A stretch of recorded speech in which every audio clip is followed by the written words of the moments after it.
मित्रों, आज का विषय है जो स्त्री ये एक चीज पहन लेती है, मौत उसके पति के पीछे पड़ जाती है और ऐसी स्त्री सुहागन से विधवा बन जाती है। मित्रों, एक बार माता पार्वती ने भगवान शिव से पूछा, प्रभु मैं ये जानना चाहती हूँ कि कौन सी स्त्री सदा सुहागन नहीं रहती और उसके पति की मृत्यु उसके सामने हो जाती है और उसके सुहागन बने रहने का सपना टूट जाता है। फिर भगवान शिव कहते हैं, पार्वती आज का प्रश्न तुम्हारा बहुत ही महत्वपूर्ण और ज्ञानवर्धक है। इस प्रश्न से प्राप्त ज्ञान को जो भी स्त्री अपने जीवन में उतारती है वो कभी विधवा नहीं होती और जीवन भर सुहागन रहती है। इसलिए तुम्हें तुम्हारे प्रश्न का उत्तर बताने से पहले मैं तुम्हें एक छोटी सी कहानी सुनाता हूँ। इस कहानी को सुनने के बाद में तुम्हें तुम्हारे प्रश्न का उत्तर मिल जाएगा और तुम्हारा मन प्रफुल्लित हो जाएगा। फिर माता पार्वती कहती हैं, प्रभु आप कहानी शुरू कीजिए, मैं कहानी को पूरा और मन से सुनूंगी। तो मित्रों, कहानी शुरू करने से पहले मेरा आप सभी से अनुरोध है कि आप हमारी कहानी में खो जाएं। उससे पहले हमारे चैनल को सब्सक्राइब करके बेल आइकन अवश्य दबा लें, जिससे हमारी हर वीडियो का नोटिफिकेशन सबसे पहले आप तक पहुंच सके और आप हमारी हर वीडियो से प्राप्त ज्ञान का अपने जीवन में लाभ उठा सकें। तो आइए कहानी शुरू करते हैं।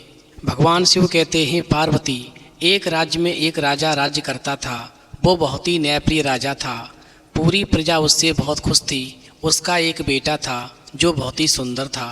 वहीं राजा का एक मंत्री था। राजा उस मंत्री को अपना मित्र भी मानता था। दोनों की मित्रता के चर्चे पूरे राज्य में हुआ करते थे। लोग कहते थे, यदि मित्र हो तो राजा और मंत्री जैसा। वहीं मंत्री पर भी एक पुत्र था। जिस प्रकार राजा और मंत्री की मित्रता थी, उसी प्रकार से राजा के बेटे राजकुमार में और मंत्री के बेटे में भी मित्रता थी। यानी राजकुमार और मंत्री कुमार दोनों ही बहुत गहरे मित्र थे। एक बार राजकुमार मंत्री कुमार को लेकर के वन में शिकार खेलने के लिए निकल गया। वहीं शिकार की तलाश करते करते वो दोनों जंगल में इतनी दूर निकल गए कि रात हो गई और वो वापस आने का रास्ता भूल गए। वहीं मंत्री कुमार ने राजकुमार को सलाह दी कि रात में इधर से उधर भटकने से अच्छा है किसी एक ठीक सा स्थान देख करके वहीं पर आराम किया जाए। इस प्रकार जब राजकुमार और मंत्री कुमार थोड़ा और आगे बढ़ते हैं तो वहाँ पर उन्हें एक रोशनी दिखाई पड़ती है। जब वो रोशनी के पास में जाते हैं तो क्या देखते हैं कि वहाँ पर एक झोंपड़ी बनी हुई है।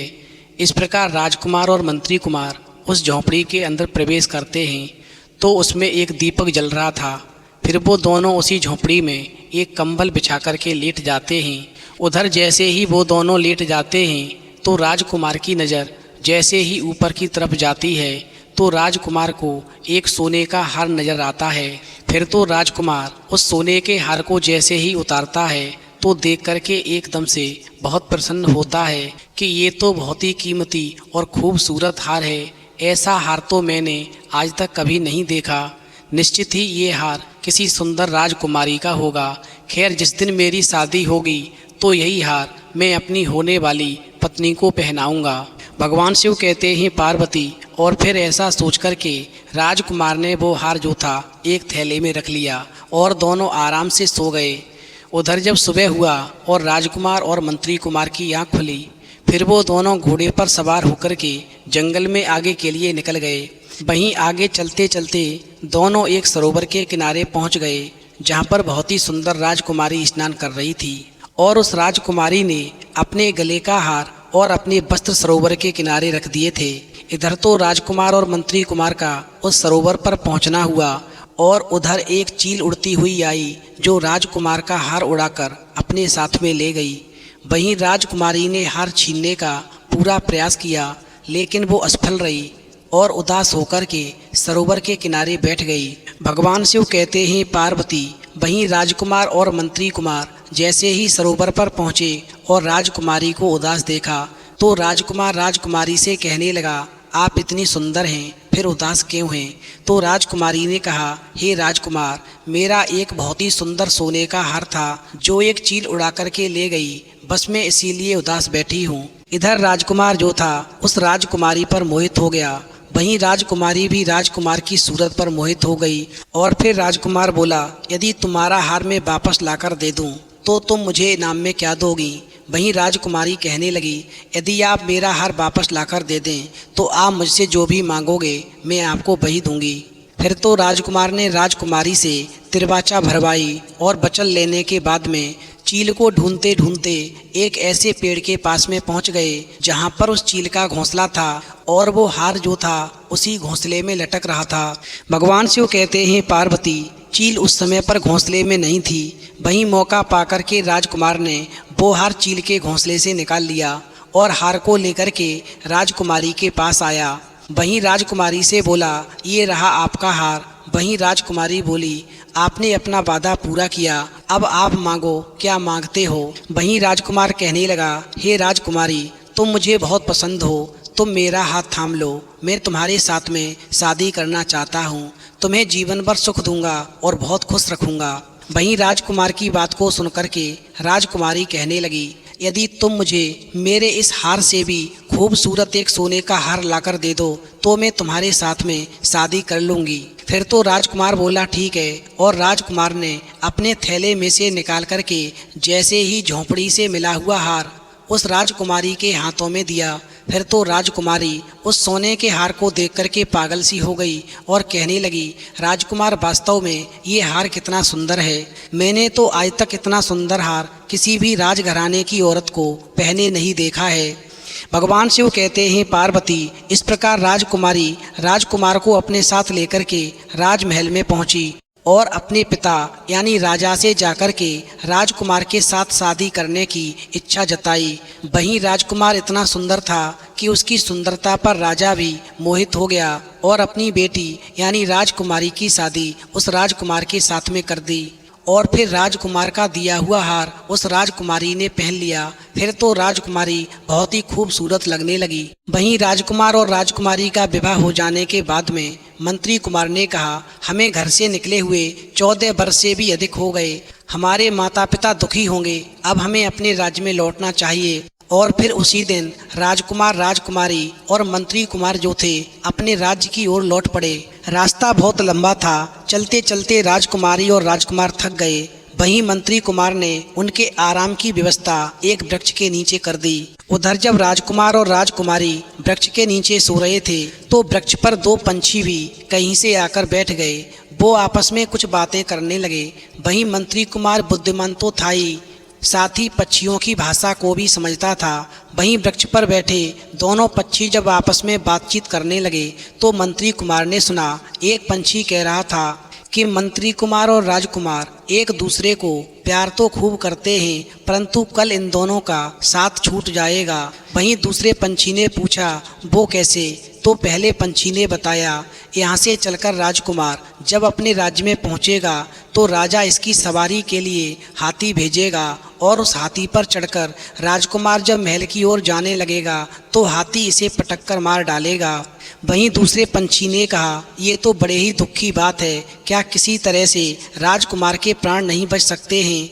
तो पहले पंछी ने बताया यदि राजकुमार को हाथी के स्थान पर घोड़े की सवारी दी जाए तो यहाँ तो इसके प्राण बच जाएंगे, किंतु राजकुमार जब महल के फाटक पर पहुँचेगा तो फाटक टूटकर इसके सिर पर गिर पड़ेगा और राजकुमार की मृत्यु हो जाएगी। वहीं दूसरे पंछी ने कहा ये भी बहुत ही दुख की बात है, क्या राजकुमार के प्राण यहाँ भी किसी तरह नहीं बच सकते हैं। तो पहले पंछी ने कहा यदि महल के फाटक को पहले ही गिरा दिया जाए तो वहाँ भी राजकुमार के प्राणों का खतरा टल जाएगा, परंतु फिर भी आधी रात को एक विषधर सर्प के डसने से राजकुमार की मृत्यु हो जाएगी। वहीं दूसरे पंछी ने पूछा क्या यहाँ भी राजकुमार की रक्षा किसी तरह हो सकती है। तो पहले पंछी ने कहा यदि सर्प को कोई मार दे तो राजकुमार के प्राण बच जाएंगे, किंतु यदि राजकुमार की रक्षा करने वाला किसी से इन बातों को बताएगा तो वो उसी समय पत्थर का हो जाएगा। वहीं दूसरे पंछी ने पूछा क्या वो पत्थर से कभी मनुष्य भी बन सकेगा। तो पहले पंछी ने कहा यदि उस पत्थर के सामने राजकुमार के 2 पुत्र बलिदान कर दिए जाएंगे तो वो पत्थर जीवित होकर मनुष्य हो जाएगा। वहीं दूसरे पंछी ने कहा अंत में फिर भी राजकुमार के 2 पुत्रों को बलिदान होना ही पड़ेगा, क्या राजकुमार के दोनों पुत्रों को जीवित होने का कोई उपाय है। तो पहले पंछी ने कहा, वही मनुष्य जो पत्थर शरीर से जीवित होकर मनुष्य शरीर धारण करेगा, यदि उन पर अपना हाथ फेर देगा तो राजकुमार के वो दोनों पुत्र जिनका बलिदान दिया जाएगा वो पुनः जीवित हो जाएंगे। वहीं दूसरे पंछी ने फिर कहा, आखिरकार राजकुमार के साथ में इतनी घटनाएं क्यों घटित होंगी? इसकी अभी अभी तो शादी हुई है, यदि इसकी मृत्यु हो गई तो इसकी पत्नी विधवा हो जाएगी और इसका जीवन कठिन हो जाएगा। वहीं पहला पंछी फिर कहने लगा, मैं तुम्हें बताता हूँ कि राजकुमार के पीछे मौत क्यों पड़ी है, क्योंकि राजकुमारी जिस सोने के हार को पहने हुए है वो हार एक राजकुमारी का था जिसे एक राक्षस ने जंगल में मार डाला था और हार को छीन करके अपनी झोपड़ी में टांग दिया था। क्योंकि जिस राजकुमारी का ये हार था वो राजकुमारी अपने इस हार से बहुत प्यार करती थी और वैसे भी हर स्त्री को सबसे ज़्यादा प्यार अपने गहनों से होता है। जो उसकी मृत्यु के बाद भी गहनों से लगाव कम नहीं होता और जो स्त्री मरे हुए इंसान के गहनों को धारण करती है तो प्रेत आत्माएं उस स्त्री को विधवा बना देती हैं। वहीं दूसरा पंछी कहने लगा, फिर तो ये राजकुमारी बहुत जल्दी विधवा हो जाएगी। वहीं दूसरा पंछी फिर कहने लगा कि हो सकता है हम दोनों की बातें यहाँ कोई इंसान सुन रहा हो और उसे पक्षियों की भाषा समझ आती हो और उसे ये सारी सच्चाई मालूम पड़ जाए और वो राजकुमार को बता दे तो शायद उसकी जान बच सकती है। वहीं पहला पंछी कहने लगा, यदि राजकुमार की रक्षा करने वाला किसी से इन बातों को बताएगा तो वो स्वयं पत्थर का बन जाएगा। भगवान शिव कहते हैं, पार्वती, इस प्रकार बातें होते होते सुबह हो गई। दोनों पंछी उड़ गए। उधर मंत्री कुमार उनकी सारी बातें सुनता समझता रहा, क्योंकि मंत्री कुमार को पक्षियों की भाषा समझ आती थी। फिर मंत्री कुमार मन में सोचने लगा कि राजकुमार की जान खतरे में है। यदि मैं ये बातें इनको बताऊंगा कि राजकुमारी ने एक मरी हुई राजकुमारी का हार पहना है तो मैं पत्थर का हो जाऊंगा। इसलिए इनको बिना बताए ही मुझे इनकी रक्षा करनी चाहिए, क्योंकि राजकुमार मेरा मित्र है और मित्र का साथ देना एक मित्र का परम कर्तव्य है। वहीं मंत्री कुमार ने राजकुमार और राजकुमारी को जगाया और अपने राज्य की ओर चल पड़े। भगवान शिव कहते हैं, पार्वती, इस प्रकार दूसरे दिन राजकुमार अपनी सीमा में पहुंचा तो चारों ओर खुशियां मनाई जाने लगीं। वहीं राजा ने सीमा पर ही उनके लिए सवारियां, हाथी, घोड़ा और पालकी भेज दी। किंतु राजकुमार जब हाथी पर सवार होने लगा तो मंत्री कुमार ने, जिसे पंछी की बातें याद थीं, राजकुमार से कहा, हे राजकुमार, मेरी इच्छा है कि आज मैं हाथी पर चढ़कर राजमहल तक चलूं और तुम हाथी पर न बैठकर के इस घोड़े पर बैठकर चलो। वहीं राजकुमार ने कहा, अरे मित्र, तुम कैसी बातें करते हो, इसमें कौन सी बड़ी बात है। लो, मैं घोड़े पर बैठता हूँ, तुम हाथी पर चढ़ जाओ। वहीं मंत्री कुमार हाथी पर, राजकुमारी पालकी में और राजकुमार घोड़े पर चढ़कर महल तक पहुंच गए। वहीं महल के फाटक के पास में पहुंचकर मंत्री कुमार ने पंछी की बात याद करके राजकुमार से कहा, हे राजकुमार, यदि तुम मेरी बात मानो तो ये फाटक गिरवाकर फिर महल के भीतर घुसो। चूंकि राजकुमार मंत्री कुमार की कोई भी बात नहीं टालता था, इसीलिए राजकुमार ने अपने पिता से कहकर के महल का फाटक गिरवा दिया। इस प्रकार राजकुमारी को लेकर के राजकुमार और मंत्री कुमार महल में प्रवेश कर गए। उस दिन सारे राज्य में बाजे बजा बजाकर खुशियां मनाई जा रही थीं, किंतु मंत्री कुमार का मन जो था पंछी की बातों को सोचता रहा। रात को 12 बजे जब सारा नगर सो गया तो मंत्री कुमार तलवार लेकर के राजकुमार के कमरे में गया। वहीं राजकुमार के कमरे के बाहर पहरा देने वाले सिपाहियों ने मंत्री कुमार को देखा, परंतु मंत्री कुमार से राजकुमार की मित्रता थी, इसीलिए किसी ने उसे नहीं रोका। वहीं राजकुमार के कमरे में पहुंचकर के मंत्री कुमार ने देखा कि राजकुमार गहरी नींद में सोया पड़ा है और एक काला सांप उसे डसने के लिए पलंग पर चढ़ रहा है। वहीं मंत्री कुमार ने खट से तलवार निकाल कर के सांप का सिर काट दिया और तलवार की आवाज़ सुनकर के राजकुमार एकदम से जाग पड़ा और बाहर पहरा देने वाले सिपाही भी दौड़े। वहीं सभी ने मंत्री कुमार के हाथ में नंगी तलवार देखकर बड़ा आश्चर्य किया। सारे महल में तहलका मच गया। फिर तो सिपाहियों ने मंत्री कुमार को राजा के सामने पेश किया। वहीं क्रोध में आकर राजा ने बिना कुछ सोचे समझे मंत्री कुमार को फांसी का हुक्म दे दिया। इधर मंत्री कुमार रात भर कारागार में बंद रहा। वहीं दूसरे दिन सारी प्रजा के सामने उसे फांसी दी जाने वाली थी। उधर राजकुमार और राजकुमारी मंत्री कुमार के इस व्यवहार को समझ नहीं पा रहे थे। वहीं राजकुमारी को तो इस बात पर विश्वास ही नहीं हो रहा था कि ये ऐसा भी कर सकता है, परंतु बात कुछ थी ही ऐसी जिसका कोई चारा नहीं था। वहीं दूसरे दिन जब फांसी का समय हुआ तो भरे दरबार के सामने राजा ने कहा, हमारे यहाँ का नियम है कि फांसी देते समय अपराधी की आखिरी इच्छा पूरी करने की कोशिश की जाती है। बोलो तुम्हारी अंतिम इच्छा क्या है। वहीं मंत्री कुमार ने कहा, महाराज आप न्यायी और कृपालु हैं, यदि आपका यही नियम है तो राजकुमार और राजकुमारी को भी दरबार में बुलाया जाए। वहीं उनके सामने कुछ गुप्त भेद की बातें मैं बताना चाहता हूँ। भगवान शिव कहते हैं, पार्वती इस प्रकार राजकुमार और राजकुमारी जब दरबार में आ गए तो मंत्री कुमार ने कहा, यद्यपि सारी बातें कह चुकने के बाद थोड़ा थोड़ा करके मेरा शरीर पत्थर का हो जाएगा, फिर भी मुझे इसकी तनिक भी चिंता नहीं है, परंतु मैं मित्रद्रोही कहलाकर इस लोक से जाना नहीं चाहता। इस प्रकार मंत्री कुमार ने सच्चाई बताना शुरू की और कहा, महाराज जब राजकुमार और राजकुमारी के साथ में मैं जंगल से लौट रहा था तो एक वृक्ष पर दो पंछी आपस में बातें कर रहे थे। मैं पंछियों की भाषा समझता हूँ। एक पंछी कह रहा था कि महल जाते समय राजकुमार को हाथी पटक कर मार डालेगा, यदि उसे घोड़े पर बैठाया जाए तो उसके प्राण बच सकते हैं। इसी कारण मैंने राजकुमार को घोड़े पर बैठाया था और स्वयं हाथी पर बैठा था। और फिर इतना कहते ही मंत्री कुमार जो था पैरों तक पत्थर का हो गया और ऐसा नज़ारा देख कर के राजमहल में सभी को बड़ा आश्चर्य हुआ। वहीं मंत्री कुमार ने आगे बताया कि पंछी ने ये भी कहा था कि राजकुमार यदि हाथी से बच जाएगा तो महल का फाटक गिरने से उसकी मृत्यु हो जाएगी, और यदि इसके वहाँ पहुँचने से पहले ही फाटक को गिरा दिया जाए तो राजकुमार की जान बच सकती है। इसीलिए मैंने राजकुमार से कहकर फाटक गिरवा दिया था। और फिर इतना बताने के बाद मंत्री कुमार का शरीर गले तक पत्थर का हो गया। वहीं दरबार में बैठे सभी दरबारी दुखी होकर आह आह करने लगे। भगवान शिव कहते हैं, पार्वती मंत्री कुमार ने आगे कहा, तीसरी बात पंछी ने ये कही थी कि रात को 12 बजे जब राजकुमार सो रहा होगा तो एक विषधर सांप उसे डस लेगा, और यदि कोई उस सर्प को मार देगा तो राजकुमार के प्राण बच सकते हैं। बस महाराज उसी सर्प को मारने के लिए मैं राजकुमार के कमरे में तलवार लेकर के गया था। आप सब जाकर देखिए, राजकुमार के पलंग के नीचे एक मरा हुआ सर्प पड़ा होगा।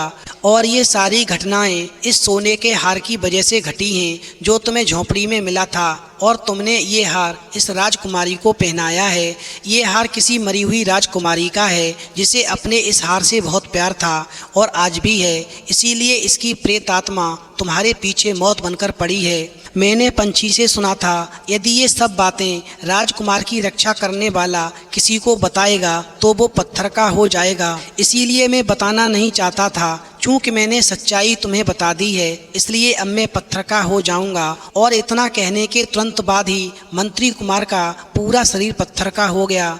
और फिर राजकुमार ने तुरंत ही राजकुमारी के गले से वो सोने का हार उतरवाया और उसे एक अशुभ स्थान पर ले जाकर गड़वा दिया। वहीं सच्चाई जानकर राजकुमार, राजा, मंत्री और प्रजाजन ये सारा कौतुक देखकर और सुनकर के बड़े ही दुख में पड़ गए, और सबके मुंह से यही निकला कि बेचारे मंत्री कुमार के प्राण भलाई भलाई में चले गए। वहीं राजकुमार और राजकुमारी ने शोक के मारे कई दिनों तक कुछ भी खाया पिया नहीं। वहीं मंत्री कुमार के पत्थर शरीर को राजकुमार ने अपने महल में मंदिर बनवाकर उसमें रख दिया, और फिर राजकुमार और राजकुमारी रोजाना उस पत्थर शरीर की पूजा करने लगे।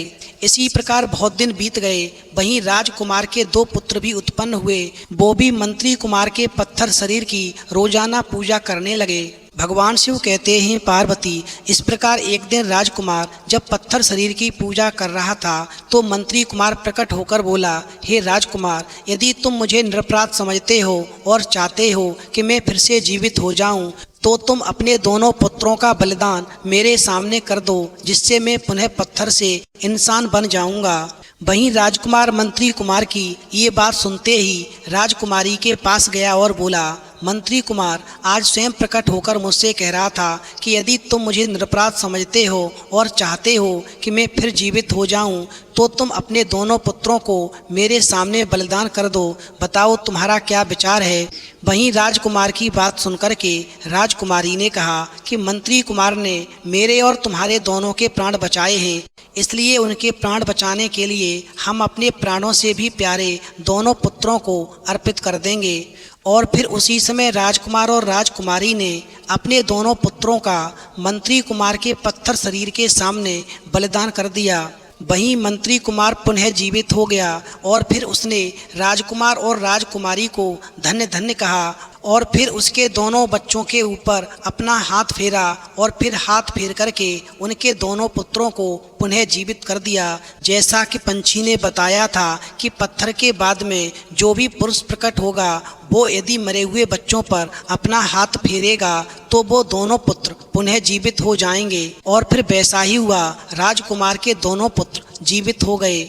इस प्रकार राजकुमार और राजकुमारी अपने बीच मंत्री कुमार को फिर से जीवित देख करके बहुत प्रसन्न हुए और फिर सारे राज्य में मंत्री कुमार की प्रशंसा की जाने लगी। वहीं अंत में भगवान शिव कहते हैं, पार्वती, इसलिए कभी भी मृत स्त्री का कोई भी गहना या कोई भी वस्तु किसी भी सुहागन स्त्री को धारण नहीं करनी चाहिए। तो मित्रों, यदि आपको कहानी पसंद आई हो तो प्लीज़ आप हमारे चैनल को सब्सक्राइब करें और भगवान शिव और पार्वती के लिए एक लाइक करना बिल्कुल न भूलें।